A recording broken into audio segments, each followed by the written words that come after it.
Welcome to Palm Harbor Local, Jack. I am excited to chat with you, man. Excited to be here. Thank you so much for having me on, Donnie. Yeah, of course. So your company that you're with, Music and Cinema. Before we kind of dive into that, I want to talk to you. Like you mentioned before when we were talking about over analyzing decisions, and so that's something that stood out to me because I feel like I have that trait. I've learned to kind of work with that. But I think a lot of people probably struggle with that, especially now where there's so much information, there's so many options and stuff.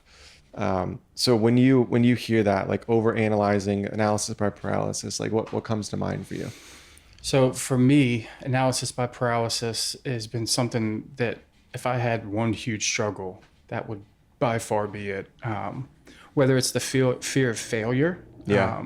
I think people struggle with that. I know personally I've struggled with that, both business and also with some other things in my past, just overthinking. So one of the things that I have found super helpful personally is finding time first thing in the morning. I try to wake up typically around 5 a.m. And reading has helped me drastically with this.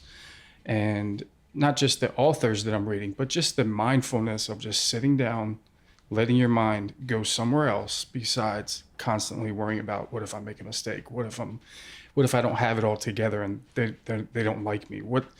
So just kind of getting in the space of clearing my mind and just focusing on the task at hand and really trying to get to the place to where I'm constantly working on myself because I can't lead others well unless I'm leading myself well. Yeah. So I feel like reading has really helped with that and just being mindful of that.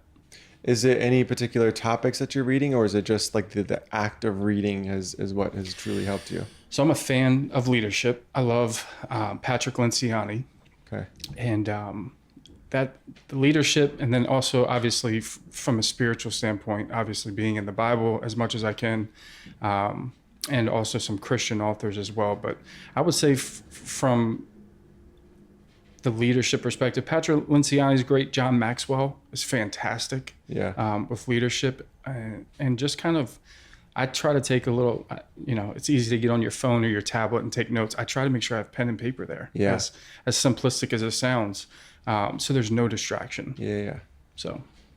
Yeah. Do you do anything else in the morning that works for you? Like any other habits that are kind of help you? It's really like fear of failure is, like getting past that is just kind of like building confidence in yourself of like, one, it's okay to fail. And two, like understanding that like if you do fail, because you're going to fail, right? And we all fail. Right. But that you can learn and get past it and everything is going to be okay. Absolutely. Yeah. So I heard it years ago now, but it's called spot and slot. Okay. It's just something I added to my rhythm to where every morning at 5 a.m. I've got a lazy boy in my living room. I sit there and typically I go through a Psalms, whatever day it is, a Psalms and a Proverbs, and then I get into whatever leadership book I'm reading. Uh-huh. I'm not going to lie and tell you on the weekends I do it too, because usually Saturday and Sunday I take off from that. But it has helped me greatly to establish that rhythm. So the other piece to this too is it from a mindfulness standpoint is just taking that time every morning when I'm done, just think of 3 things that I'm grateful for that day. Yeah. So many times it's like, oh, I don't have enough. Yeah. And I never really step back and say, man, I'm super thankful for like where I'm at today versus where I was 2 years ago, where I was 5 years ago. Mm-hmm. And just give space to really be mindful. So absolutely great question. Yeah. So spot and slot. So that is like you pick a spot to like, this is where I'm going to sit or stand, whatever it is. Like it's the same spot, and then time slot. Like, right. Okay, cool. Yep. I like that. Yeah. So like the gratefulness thing, I've been like, one of the things for me is journaling, right? So I have like affirmations that I write down. Love that. And then I'll have like 5 things that I'm grateful for, and pen to paper. Like I like writing pen to paper, and I've tried it before where I'm typing out on my phone or something, but it's not the same. So like, spending time just like, and I enjoy, there is something nice about like just writing on paper now, It's therapeutic. Yeah. Yeah, that's pretty cool. So yeah, because I think fear of failure. Like same thing. Like that's something I've battled too, and especially like I remember getting started in real estate. I had no experience in business. I had no experience in sales before. So like having to learn Right. all of that. And then, you know, my personality is very analytical. So like just, I dive into the numbers and details and stuff, and you just kind of get stuck there. Yeah. Yeah. The other thing too is people love talking about success, but very rarely do you hear them talk about failure. And Right. I feel like there's so much we can learn from failure. Yeah. I think of some of the greatest leaders throughout the years, and it took time after time after time after time of failing. I love basketball, so Michael Jordan. Yeah. I think the statistic is something like 300. He would shoot 300 shots. If he would make like 100 of them, he was viewed as successful. So same thing in baseball. Like people get paid, they strike out 7 times out of 10. They still get paid millions of dollars for doing it. So we're very critical of ourselves when we do fail, instead of stepping back and saying, what can I learn from this? How can I take moments like these and really kind of take a step back and figure out, okay, in the future, this is something that I can benefit from is failure. Like just constantly trying to learn something from it. Yeah. Do you think the conversation around failures is changing, like and the acceptance of it? I think so. Yeah. And I think partially is because people finally get into a place where they feel like they can be authentic and talk about it. I feel like the facade is I have to act like I have it all together, especially in the Christian world. The Christians try to act like they have it all together. They've never struggled. They've never had depression or anxiety or mental health issues. I think that has kind of, in 2024, progressed to the place now where people are being a little bit more open. And I don't know how you're wired, but I'm wired to where I'm drawn towards authenticity. The more authentic somebody is, the more real they are. Yeah. We're not Jesus. I'm trying to be like Jesus, but I'm definitely not him. I fail people daily. Yeah. So yeah. Yeah. What do you think caused that transition? Was it like the like what everyone went through with COVID, or is it just is there something that you could point your finger to, be like, I think this is the reason, like, why we're more open to that conversation? That's a great question. I think that social media has helped dramatically with this. I look back to when I was 21 to probably 31. I mean, everything has come so far. Technology has changed so much to where it doesn't take much to be scrolling through your algorithm. All of a sudden, a video pops up now, and it's a self-help video, or a video pops up of a church, or a video pops up on how to better yourself and be the best leader you can be. So I think there's a lot more material out there now, thanks to social media, thanks to technology progressing the way that it has, to where it's a lot more of an informational world now versus previous to social media. So yeah, I can see that. And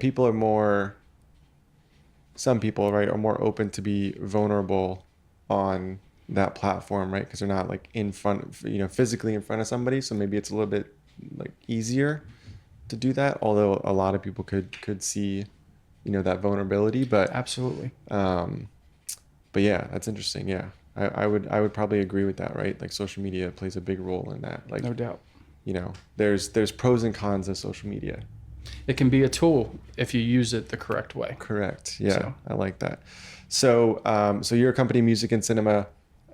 Let's talk a little about that and kind of like your role there, sure. And what you guys do there as well. Absolutely. So I'm the business development director, and my job is to go out, connect with people, build relationships. For those who aren't familiar with music and cinema, oftentimes we get phone calls when I am at the office for DVDs, CDs, microphones, podcast stuff. And I'm like, man, thank you so much for the call. There's a couple companies in the area who are great at that. But we actually are the easy button for home automation, luxury home theaters, and security, surveillance, and monitoring. When you think of like your Vivint or ADT, most of the time what we found with our customers is that the customer service from those big box stores, they just drop the ball with customer service. And we want to be that white glove right, that comes into the house that provides next level customer service. So it's been really cool to kind of see the transition, see the growth of the business. The owner, his name is Roger Coons. He is one of the coolest guys I've ever met. Retired Marine, and we also have a GM. His name is Jason, also a retired Marine. So I love the military background portion of the business because we are veteran owned. But there's a lot of cool touches throughout music and cinema that we just do things with excellence. And whether it's customer service or making sure that the products are the top of the line, it's been really awesome being a part of that company. So yeah. I think you hit on something, like the customer service piece of it. Like a lot of businesses are missing out on that, you Absolutely. know. But that is like, I feel like you could have a inferior product, but if your customer service is like next level, like that's a game changer in my mind. That's going to allow you to be successful beyond what anybody else would be. Yeah, and that's something that we've found with our customers that, you know, you can sell a $50,000 luxury home theater to someone, and some people balk at the price. They're like, man, I don't know, it's just a lot of money. I would rather apologize once for the price than apologize for a lifetime of just bad service, right? So we want to make sure that we're not only providing great products, but providing outstanding customer service. Yeah. So what goes into like great customer service? Like what are some key traits in your mind? Picking up a phone call. That would start with that. You think of when you have issues with your cable, or sometimes when I talk to realtors, typically the first phone call they make when they move in is for a security system. They want to make sure that their home is secured. And getting that first phone call, getting somebody out to your house within a 24-hour period, you're either getting a phone call back from us or we're going to be in your home for an in-home consultation. So just making sure that you're following up and doing what you're supposed to do. As simple as that sounds, so many companies struggle with that. So yeah, why do you think they struggle with that? I feel like, I don't know if it's not prioritized or if it's the culture today, or maybe they feel like they just don't need the business. And that just gives a really bad connotation, I think, when it comes to anything in sales. I mean, whether you're buying a car, buying a luxury home theater, or security and surveillance, like you want to make sure from the second that you talk to somebody and that relationship is being built, that they're following through and doing what they say they're going to do. So yeah, it's really that simple, right? I don't feel like customer service it doesn't have to be some outlandish tool or some outlandish service, right? It can just be picking up the phone, like you said, and just doing what you say you're going to do. Yep. Yeah, just delivering on that. I love, obviously with reading and things like that, I heard, this has been at least 10 years. There's a quote that stuck with me and said, your walk talks and your talk talks, but your walk talks louder than your talk talks. Meaning actions speak louder than words. You can say you have the best customer service and you've got the best products, but at the end of the day, if the customer doesn't feel that, then what are you in business for? Like, so. Yeah, I agree.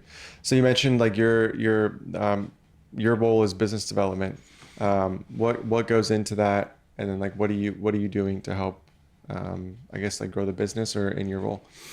So my goal is to be the easy button for realtors, interior designers, pool. Like if it's a luxury pool company, we want to come alongside and partner with companies who already have that relationship with the homeowner.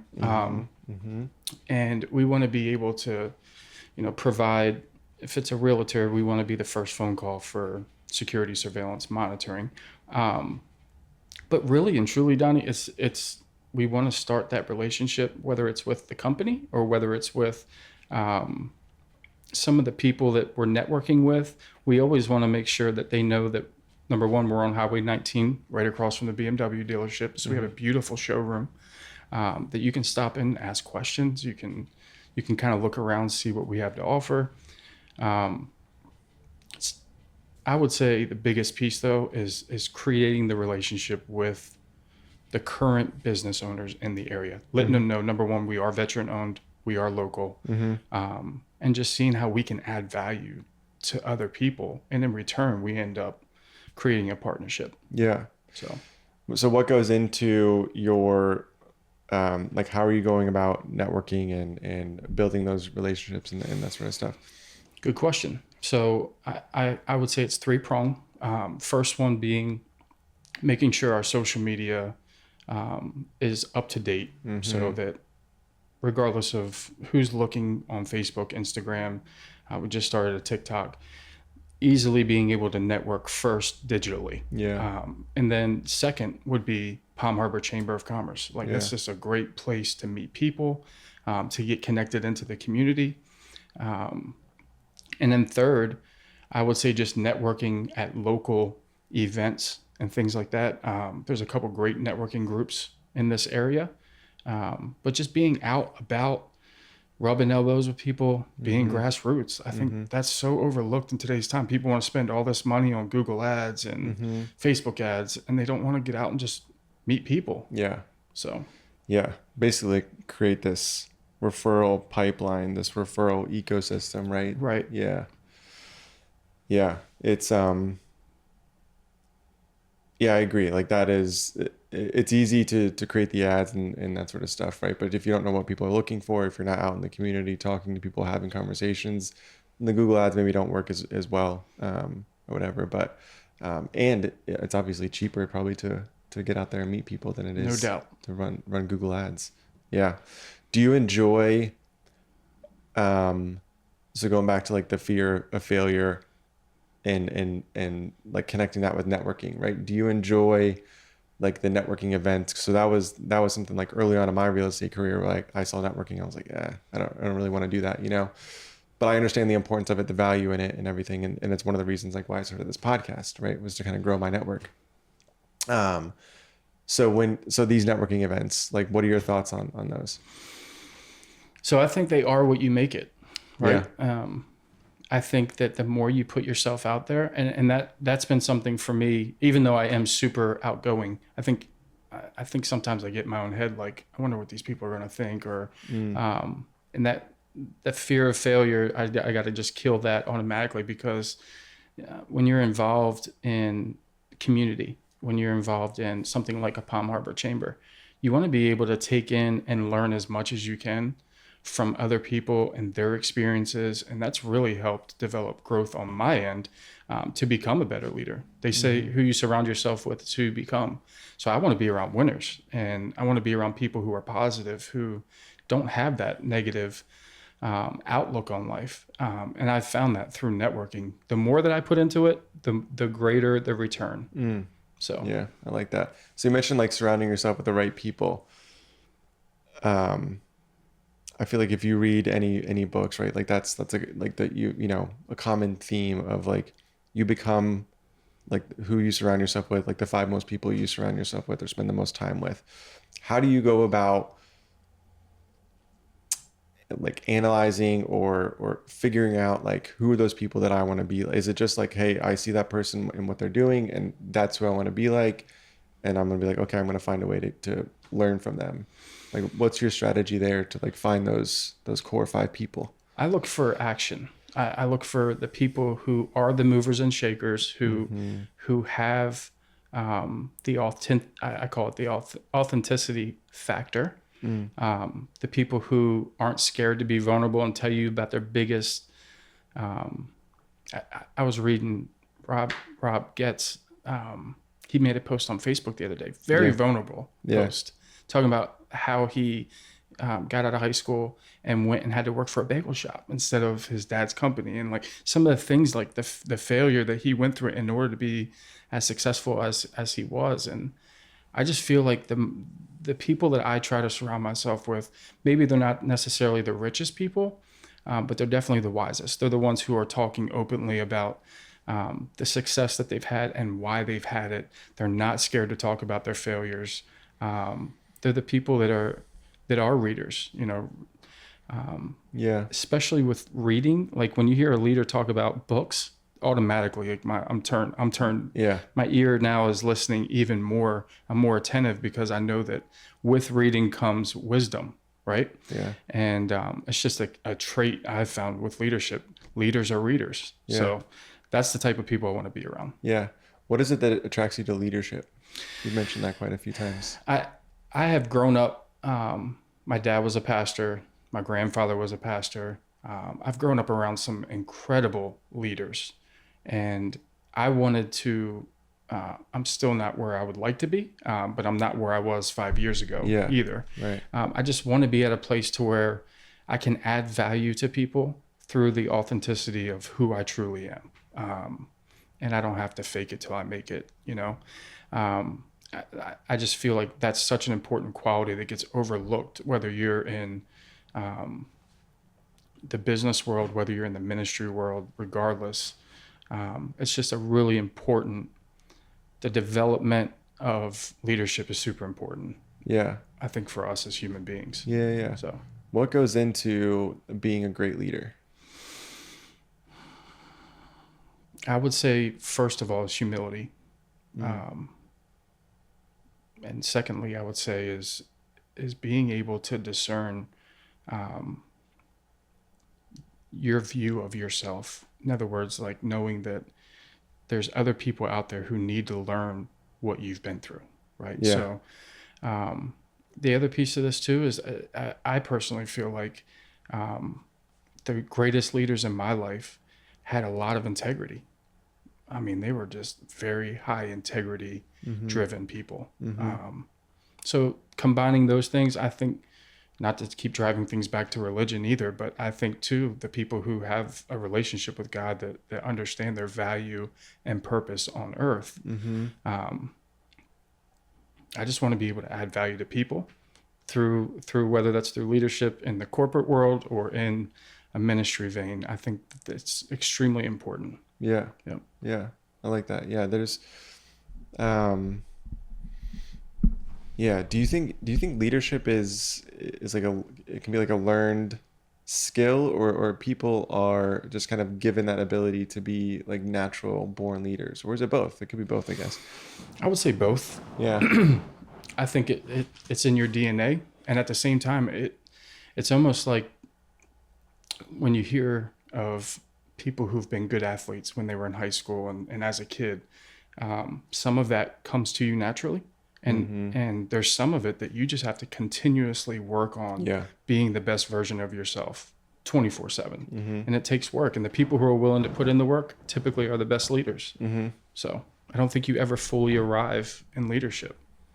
Yeah. I think it's a constant work in progress. Yeah, I would agree with that. Right. There's always something to be working on to kind of take that next step, level up and sort of thing. Yeah. So let's circle back to music and cinema a little bit. And so you guys do like security and stuff. Like how does that process work? Like if you're, okay, I just bought a home and I want to get like either a Ring doorbell or something, some sort of security and stuff. Like what options you guys have and how does that journey look like? What does that journey look like? So you can go online and find us at musicandcinema.com. We try our best to connect with people digitally, whether it's through social media, the website. You can fill out a form on the website. We come out to the home and do an evaluation. Like let's just say that you purchased that home this year and we come out, take a look around the house, do an inspection, and the cameras are from 1998, right? That's the first thing you want to address, making sure that the home is secured, getting some state-of-the-art features in the home. We use alarm.com, which is by far the most next level system that's out there. Yeah. And alarm.com has that doorbell feature. It's got cameras that you can put in the home, and then an alarm system, making sure that that's in place. And then from there, just kind of walking through and doing a needs assessment, right? Just looking at maybe you have a flat screen TV and you're currently using cable, how we can come in with Roku and what that could look like. Automation, making sure, I like to tell people when you drive up to the home, we can press a button and a gate opens. At the same time the gate's opening, we have motorized shades that can come open. Before you even walk in the house, now there's music playing. So you're setting that tone, and it's automation throughout the whole home.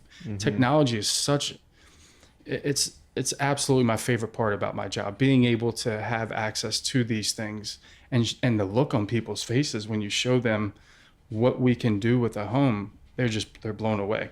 Yeah. So it's it's a very cool job to have.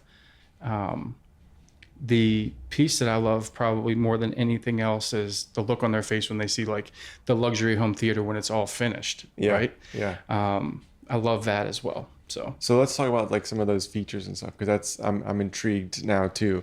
So like lights, right? I imagine like all that stuff, like you can automate all of that. Is it, blinds you mentioned?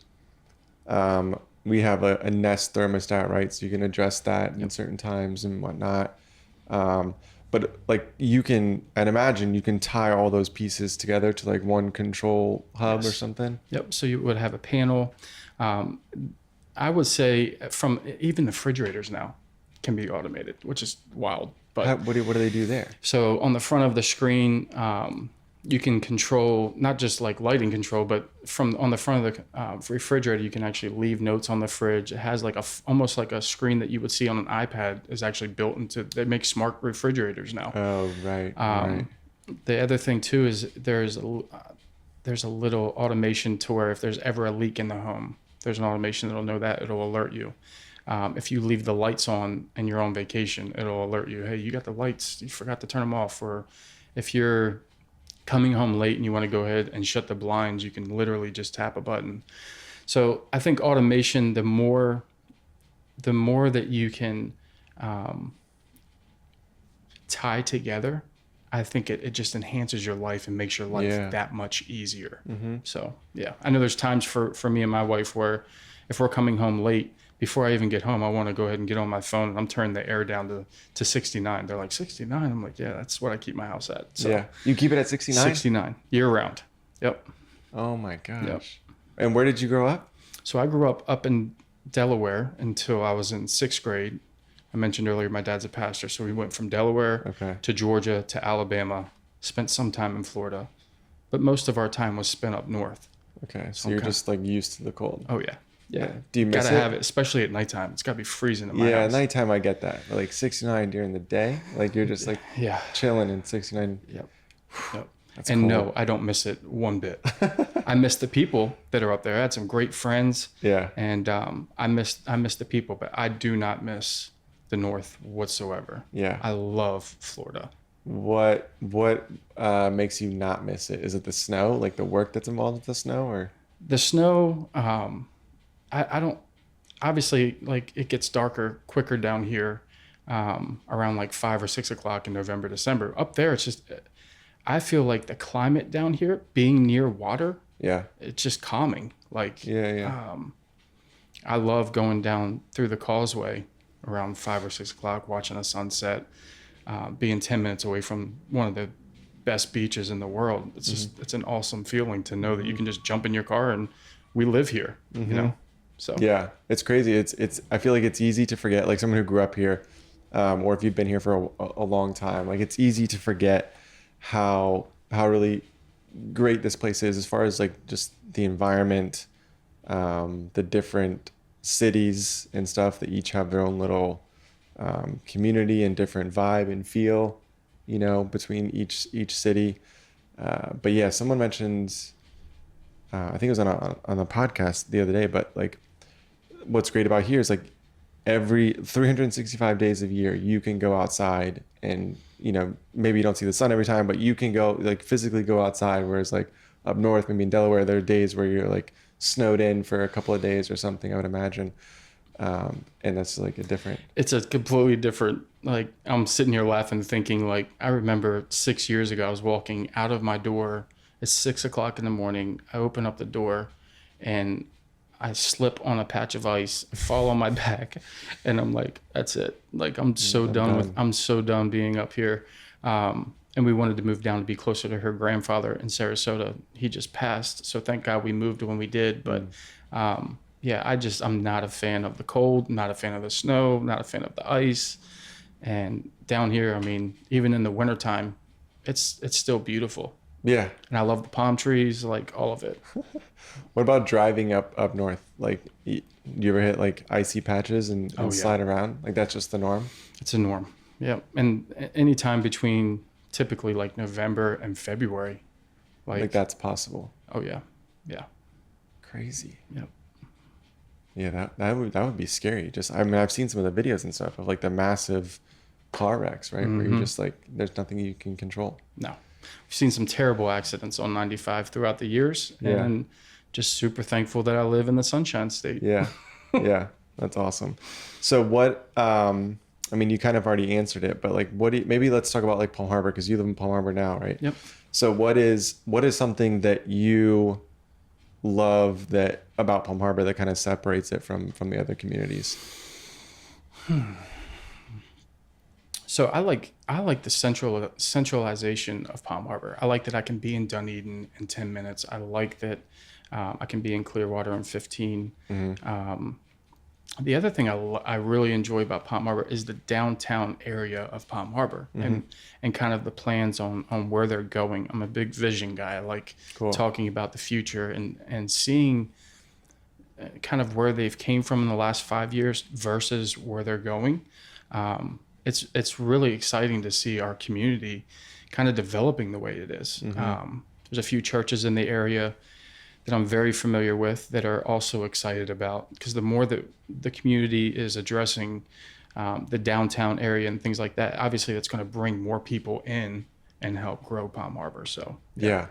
There's I agree. Like there's so much potential for the downtown area, you know, especially with just the amount of people that are here, right? The community wants it. The community wants to, like everybody who lives in Palm Harbor, like loves living in Palm Harbor, right? And there's this sense of community that I don't think you get. It's not the same elsewhere. Yeah, you know. I totally agree. Yeah, and we've cultivated some really cool friendships with people here, whether they're business owners or just being able, like where Devine is downtown. Yeah. There's that barbecue place that's part of that. Oh yeah, Real Barbecue. So good. Scott does a great job. Yeah. I'm a biscuit shy of 300, so I got to stay away from places like that, man. So, yeah, but we enjoy the downtown area, and I like different the trails that go throughout Pinellas County. Yeah. Obviously, I'm not a runner or walker, but being able to get on a bike and go through there, and yeah. there's a lot of unique things to do in Palm Harbor. Yeah. There's a lot of new businesses that are opening up, coffee shops and things like that. So yeah, just getting out and getting into the community and building those relationships, man. Yeah. It's been super cool. Yeah. I love it. We have a lot of great people here too, you know, so that's cool. Where can people get more info on music and cinema? And you mentioned you're located off US 19. Yes, sir. Right across from the BMW dealership, right next to Pelican Car Wash. And you can find all of our information, all our social medias as well, musicandcinema.com. And also you can visit us through Facebook /Music and Cinema. Mm-hmm. Yep. Cool. Jack, thanks for being here, man. Thank you so much for having me on. Yep. Thank you.